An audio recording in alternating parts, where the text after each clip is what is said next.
scusate, siete voi o custode? Perché qua non sono venuto mai.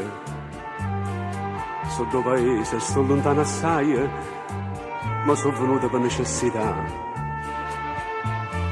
Vorrei sapere se il professore amate e asciutto sta facendo lezione. Io sono venuto per informazione. Se non mi asciutta ancora, aspetta che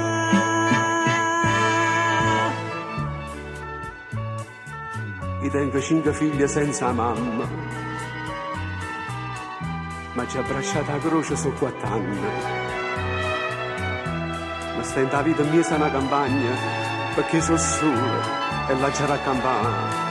La prima figlia meno do paese e fu prima anno all'università. O professore dice che va bene e sono venuta e la ci ringraziare.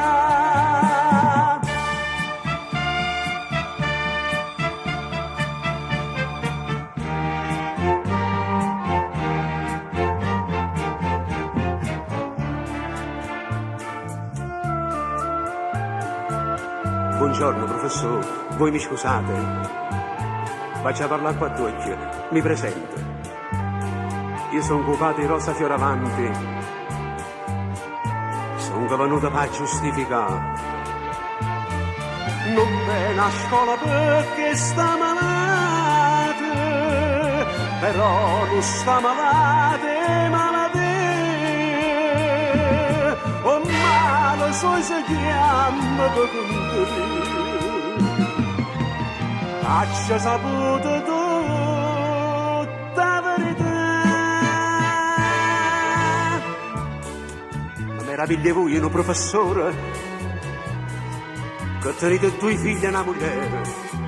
Vi levate a figlia per l'onore e si do scorni tutta l'università. A vita che la figlia le distrutte, perché paleggia non da può sposare. E sono venuto a capo a fare giustizia, si infame non ti posso perdonare.